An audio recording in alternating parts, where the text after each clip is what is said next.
Então fala, meus camaradas, Gabriel Barros aqui, eu sou advogado.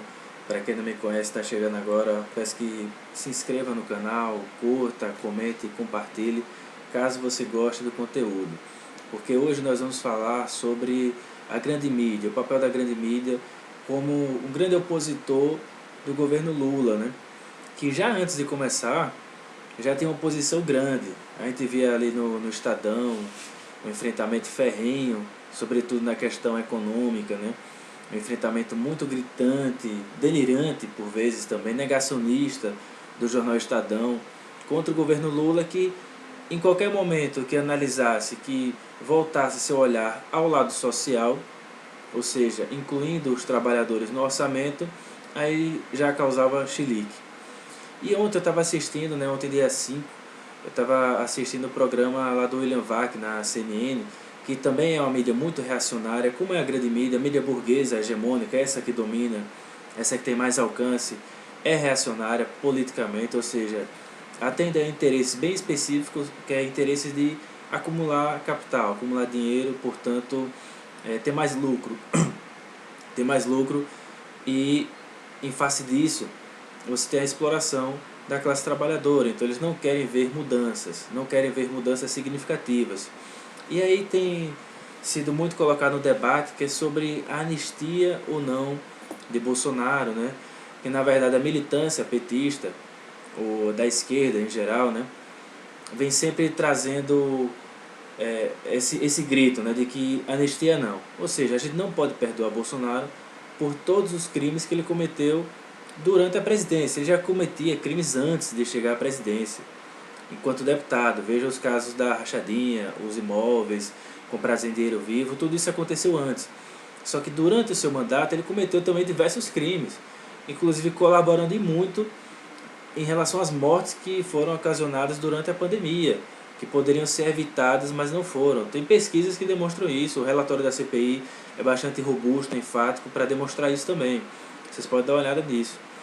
E aí, essa grande mídia, como a CNN, no programa de ontem, lá comandado por William Vac, né, lembrando como ele foi demitido lá da Globo News, após um ato de racismo que ele cometeu, né, e foi bem acolhido pela CNN. E estava lá o tempo todo, os jornalistas também, o Caio Junqueira, o Felipe Moura, é só lembrar Felipe Moura também, né, que ajudou bastante a acender o bolsonarismo, foi um olavista, editava livros aí do falecido, né, Olavo de Carvalho. E aí o que acontece? O tempo todo querendo colocar na mesma situação o caso de Lula e o caso de Bolsonaro, sendo que, por um lado, você teve Bolsonaro que cometeu diversos crimes e que já deveria ser punido por tal, e Lula que não cometeu, pelo menos não, você não teve como comprovar que ele cometeu crime, foi isso. É só você pedir para Moro para ele trazer prova. A sentença dele não trouxe prova alguma. E os tribunais confirmaram que ele foi parcial, agiu politicamente. Isso já está comprovado, não sou eu, não é minha opinião que diz isso não. É a justiça, viu? E aí fica colocando o tempo todo como se fosse um debate de revanchismo ou não. Sendo que não tem nada a ver com isso. É medida de justiça. É você garantir o império da lei, né? É assim que as coisas funcionam nesse Estado democrático de direito, então é assim.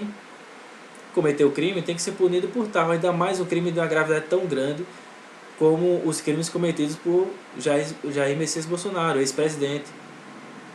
Então precisa de punição, não por revanchismo, mas até com uma forma de não haver mais essa possibilidade de anseios golpistas, para que isso seja colocado no chão, para que a gente tenha uma situação onde a classe trabalhadora consiga de fato emergir e não ficar sempre sufocada.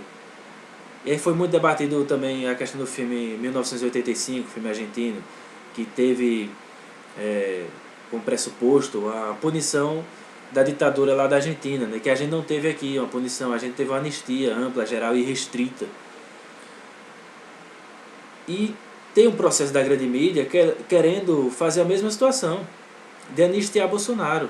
Porque quando você debate, faz esse tipo de debate tão vazio, você já está colocando no mesmo patamar Lula e Bolsonaro, como eles sempre fizeram durante as eleições, e você está passando pano para tudo que o Bolsonaro fez. Por isso que eu já fiz um vídeo aqui falando de como a Globo não é inimiga de Bolsonaro, pelo contrário, tanto que Bolsonaro renovou a concessão lá da Globo, certo?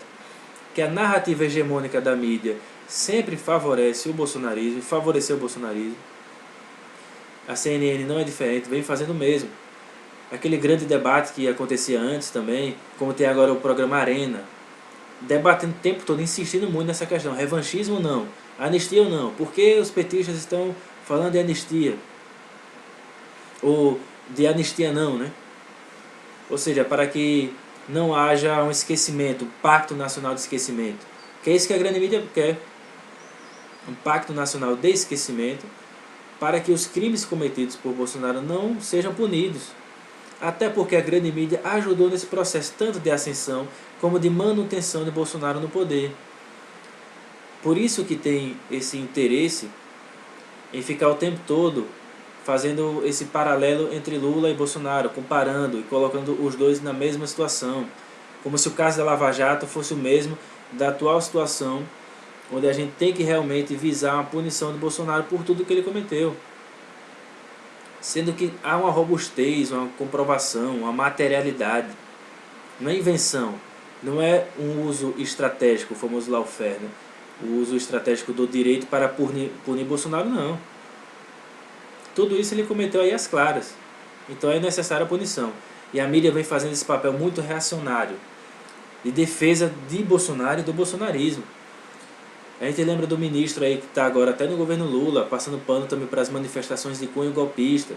Isso não pode acontecer, isso não está amparado pela legislação, pela Constituição, quando abarca o direito de manifestação e de reunião. É para fins lícitos. E manifestações como essa são para fins ilícitos. Então a gente não pode passar pano para tudo isso. Portanto, a punição é necessária não por punitivismo ou revanchismo, mas para cumprir a lei e fazer com que haja uma prevenção geral, ou seja, as pessoas entendam que isso não pode ser aceito na sociedade. Só que a mídia burguesa está insistindo e vai insistir muito nisso. Então é um debate muito importante para a gente que está fazendo esse papel da esquerda aqui, de colocar sempre isso em tona e saber e fazer com que a classe trabalhadora entenda cada vez mais o papel da grande mídia. Até na literatura que não é necessariamente marxista, não é crítica tão a fundo como a gente pretende, como a literatura de Noam Chomsky, por exemplo, no livro dele lá da grande mídia e manipulação, fala sobre isso também. O papel de manipulação que a grande mídia exerce, influencia muito as pessoas. Então a gente não pode deixar essa narrativa se sobressair e a gente entrar em uma onda de pensar que não seria necessário punir Bolsonaro por tudo que ele cometeu. E não só Bolsonaro, como os bolsonaristas. Seja o pessoal que apoiou ele lá no Congresso ou nessas manifestações também. Então isso é importante a gente pontuar, pessoal. É muito descarado o papel que a grande mídia faz. E outra coisa que eu até anotei aqui é como se Lula fosse prender Bolsonaro, quando na verdade isso é uma medida da justiça. Quem vai prender Bolsonaro, que o cerco está fechando cada vez mais, é a justiça. Não é Lula não, não é o seu governo não. Se os sigilos vão ser expostos, vão ser postos à sociedade, é por uma questão pública, de publicidade, conforme está lá na Constituição, artigo 37, por exemplo. Fala do princípio da publicidade, das coisas públicas, estamos na república. É res pública, coisa pública. Então tudo tem que ser colocado à tona. A gente tem que saber o que se passa. E se está se passando coisa errada, então que seja punida. Coisa óbvia, é um cumprimento da lei, só isso. Para você ver, né, a gente tendo que falar para essas pessoas aí como tem que cumprir a lei. É isso, quando a gente é sempre tratado como subversivo, como não cumpridores da lei, coisa desse tipo, né? Então é isso, viu, camaradas? É o vídeo de hoje, espero que vocês tenham gostado. Lembrem de curtir, comentar e compartilhar. Se inscrevam no canal, beleza? Vamos continuar na luta e até a próxima.